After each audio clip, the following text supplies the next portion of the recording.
I'm Montse Alvarado. Tonight on EWTN News Nightly, the debate begins. U.S. lawmakers consider ways to regulate artificial intelligence. We're on Capitol Hill.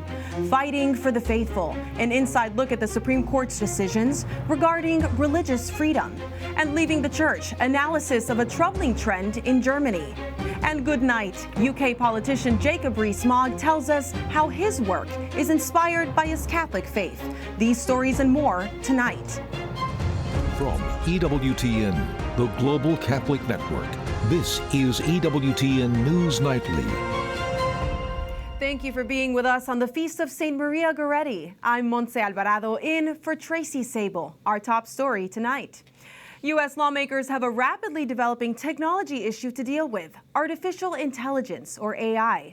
Democrats and Republicans say they want to regulate it. Big tech is watching and even lobbying. What those regulations might look like is another debate entirely. Capitol Hill correspondent Eric Rosales reports. Eric, it looks like the storm stopped just in time for you to join us. Yeah, it certainly did, Montse. I tell you, it was raining cats and dogs out there. But meanwhile, in here on Capitol Hill, over the next several months, members of Congress, only a few of them have any technical expertise, will have to choose whether to embrace a strict regulatory framework for AI or agreed on a system that differs much more like big tech. One thing's for sure, AI can influence nearly everything from the economy to elections to much more.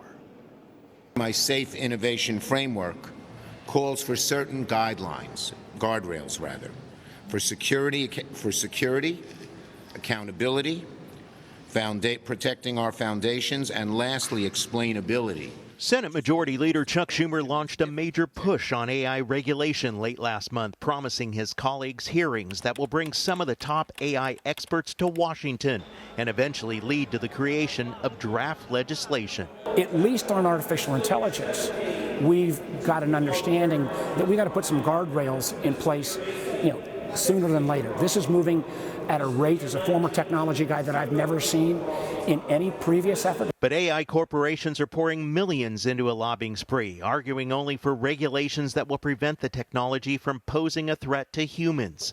North Dakota Senator Kevin Cramer and others tell me when AI thinks like a human, then Congress needs to act. It's scary until you consider all the good things you can do with it. But when you get to the point of AI, where you literally have machines thinking for you, that takes innovation and technological advancement to a level that is, I think, more concerning than others. My particular small part of this massive artificial intelligence issue is to look at financial crimes that are committed using artificial intelligence, ways that we can harness artificial intelligence to solve those crimes. Republican Senator Josh Hawley tells me Congress cannot make the same mistake that it did with big tech when it prevented users from being able to sue social media companies for their content.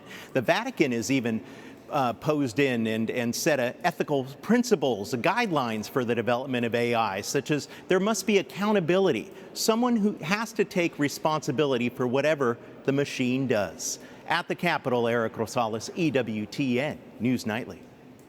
Thanks so much, Eric. President Joe Biden touts his economic plan during a trip to South Carolina. He traveled near the state capitol today to visit a manufacturing plant, part of his planned outreach to the middle class.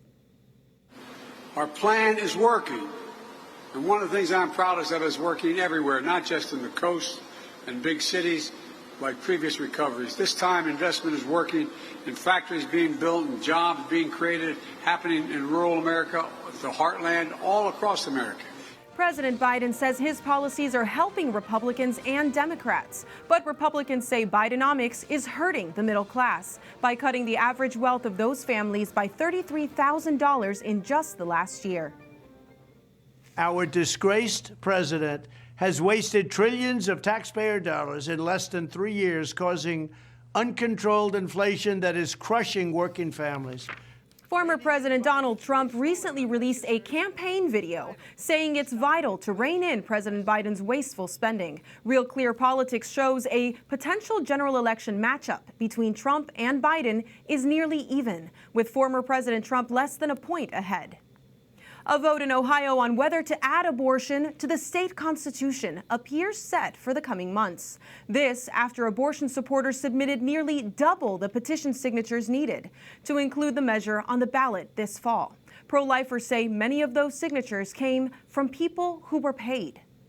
The governor of Iowa has called a special legislative session to enact new pro-life measures. America respected around the world again, and to unite us. Republican Kim Reynolds made the move after the state Supreme Court declined to reinstate a ban on abortion after 6 weeks. Current law allows abortions up to 20 weeks. Governor Reynolds says all unborn children deserve to have their lives protected by the government. A new social media app has been launched as a possible rival to Twitter. Meta, the parent company of Facebook, is billing the new app Threads as a text-based version of Instagram. 10 million people signed up in the first 7 hours, following its launch in over 100 countries. Posts are limited to 500 characters and can include links, photos, and videos up to 5 minutes long. An opinion piece out today accuses the media of trying to mislead the public on the Supreme Court ruling that said a Christian web designer does not have to create wedding sites for same-sex couples. Writing in the Washington Examiner, Peter Laffin says in part that much of the media want people to believe, quote, that the decision will allow businesses to turn away specific customers, as opposed to specific customer requests that violate the conscience of the service provider. We're joined by Kellie Fiedorek, Senior Counsel and Government Affairs Director for Alliance Defending Freedom. She also represented Lorie Smith in the Supreme Court case 303 Creative versus Elenis this term. Kellie, it's good to see you. Your team must be thrilled with the ruling for your client. What was the reaction internally? Well, we were thrilled because the Supreme Court upheld free speech for all Americans, saying that the government cannot force anyone to say something that they don't believe. So this is good news. It's not only good news for Lorie Smith, the graphic designer in this case. This is good news for the pro-life photographer, the Democrat speechwriter, and the LGBT graphic designer.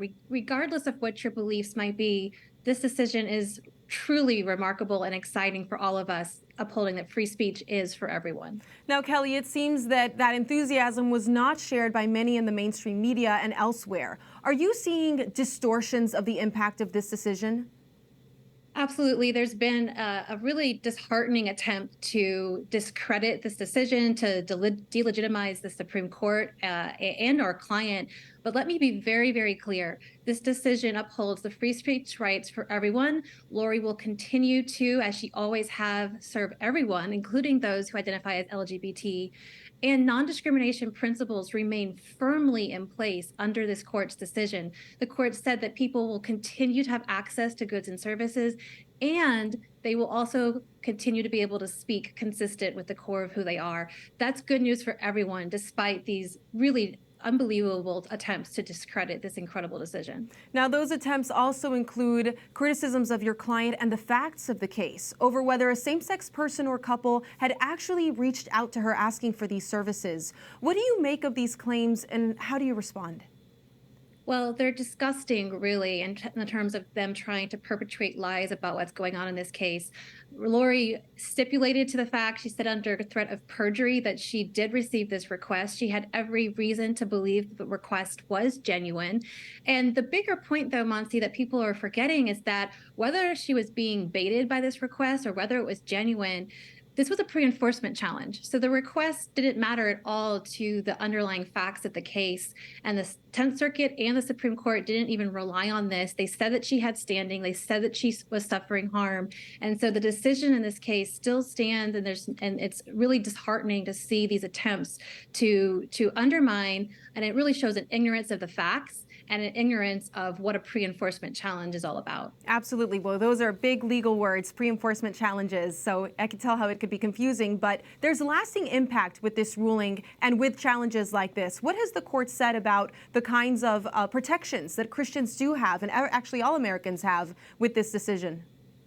Well, under this decision, the court said that tolerance, not coercion, is our nation's answer. And that is so true for all of Americans. All of us have deeply held beliefs and a desire to live consistent with those, whether those beliefs about marriage are the same as Lorie's, whether those are different. We all have beliefs that differ. That's what makes a pluralistic, beautiful, rich society that we have here in the United States of America. And this case said, all of us can continue to live and to speak consistent with those beliefs without fear that the government is going to censor us or force us to speak its preferred message instead of our own views. Thank you so much, Kellie Fiedorek, Senior Counsel and Government Affairs Director for Alliance Defending Freedom. A new report says Bishop Rolando Alvarez is back in prison in Nicaragua. This after negotiations broke down between church leaders in the Central American country and the Ortega regime. Bishop Alvarez was released from prison on Monday. The Ortega regime told him to leave the country, and when he refused to abandon his flock, he was sent back to prison. Treasury Secretary Janet Yellen arrived in China today amid ongoing tension between the United States and Beijing. The trip is part of a White House effort at smoothing relations following President Biden's comment last month that China's leader is, quote, a dictator. Secretary Yellen plans to highlight what the U.S. wants, that the U.S. wants healthy economic competition with China, but also will defend curbs on trade. Lawmakers in Hong Kong have greatly reduced public participation in elections. 現在嘅待決議題係2023年 The measure passed earlier today and eliminates most of the directly elected seats at the local level. Those were the last major political representatives chosen by the public. The move is sparking fears of a further crackdown on democracy. The changes also reflect Beijing's increasing control over Hong Kong. At least 5 people are dead following a cruise missile attack in Ukraine. The roof and top 2 floors of an apartment building in Lviv were destroyed. At least 36 people were injured. Officials say this is the worst attack on a civilian center since the war began last year. We have a lot more still to come on EWTN News Nightly, including working for peace, why Pope Francis met with a former U.S. president, and a night to remember, how a British Catholic lawmaker received one of the UK's highest honors.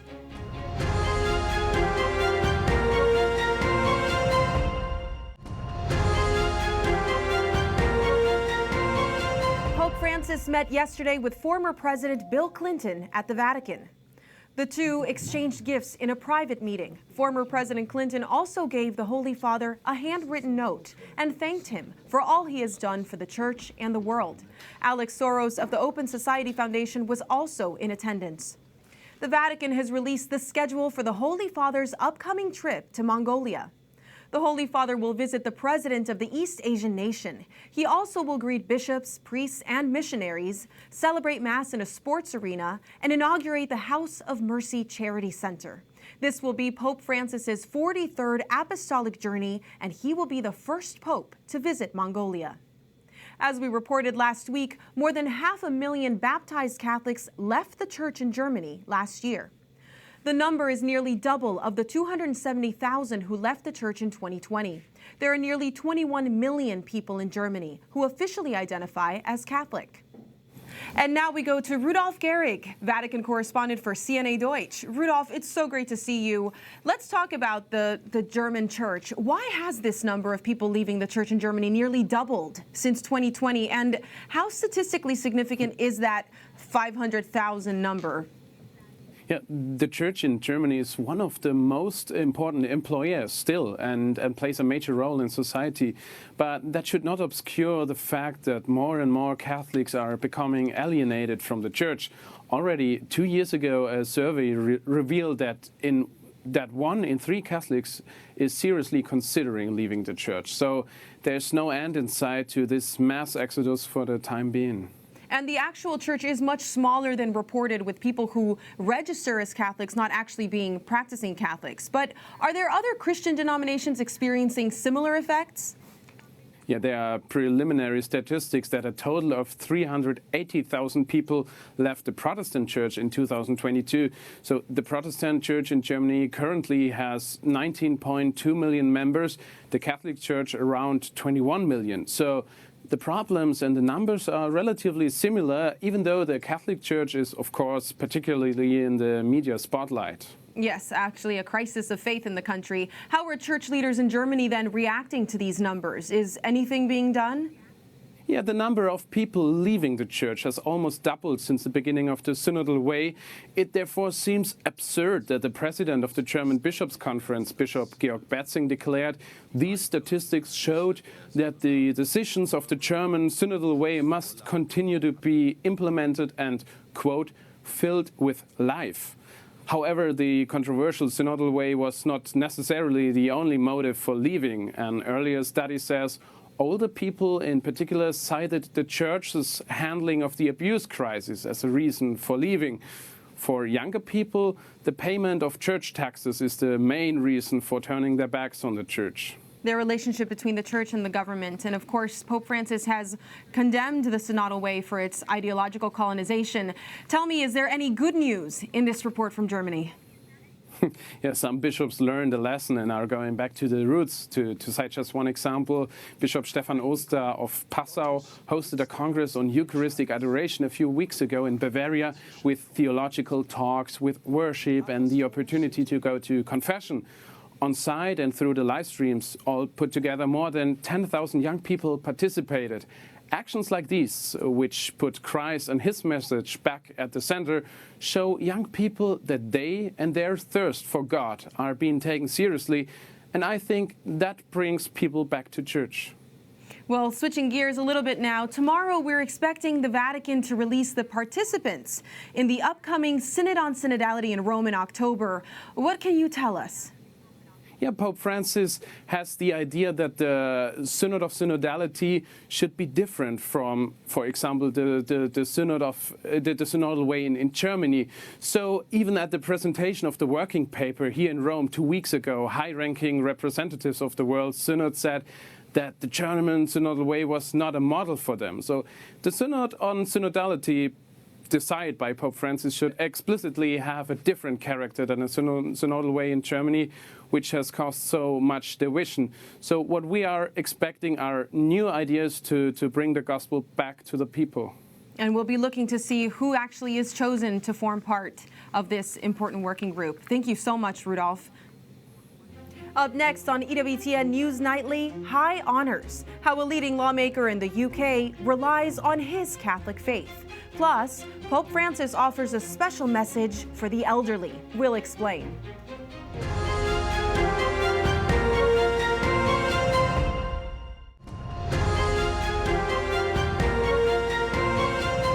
Rees Mogg has become one of the most well-known and most divisive politicians in the United Kingdom.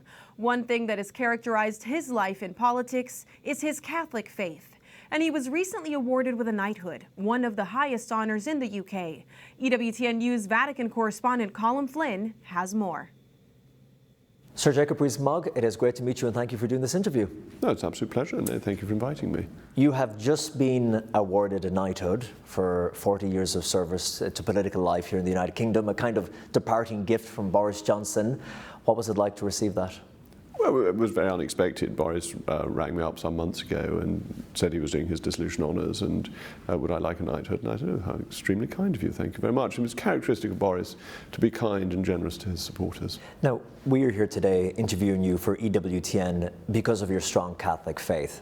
And you have always been outspoken about your faith and your beliefs, and citing the Catholic faith to defend very controversial and complicated issues, political issues, societal issues, and so on. Where does that strong faith come from?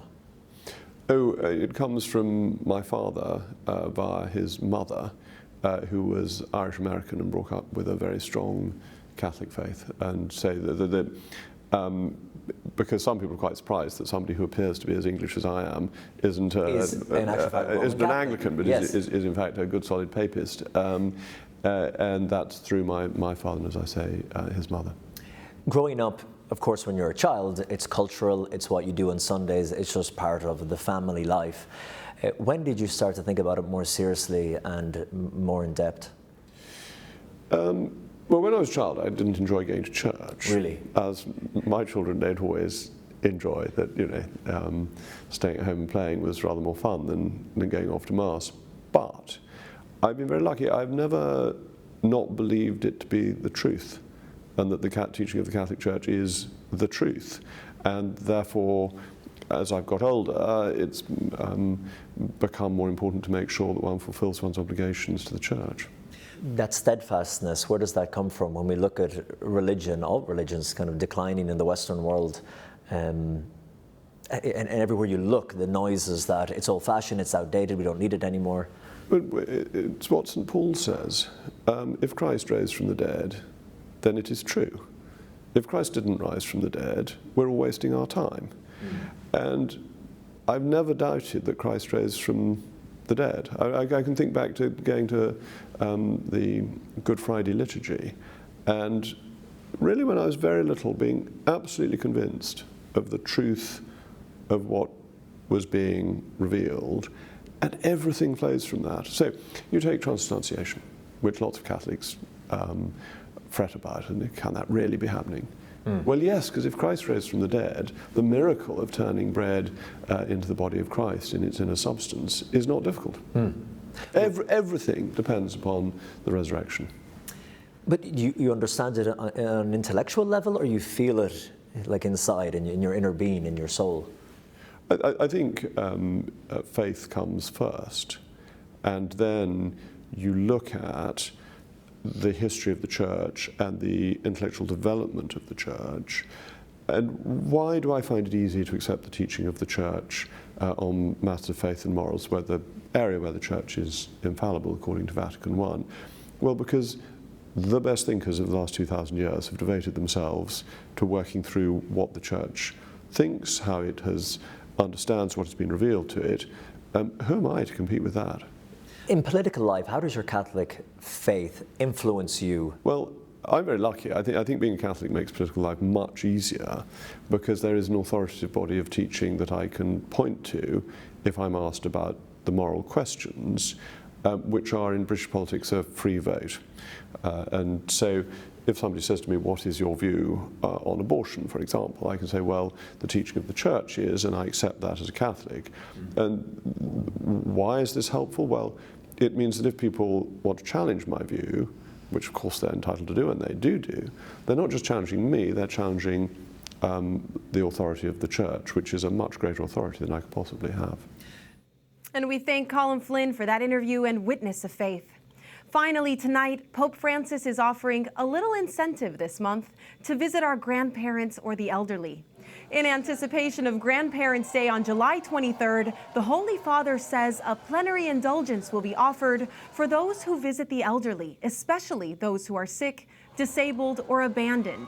Pope Francis established World Day for Grandparents and the Elderly 2 years ago. This year's theme is His Mercy is from Age to Age, taken from the Gospel of Luke. We thank you for watching tonight. Remember, you can follow us on social media, Facebook, Twitter, and Instagram at EWTN News Nightly. I'm Montse Alvarado. Good night and God bless.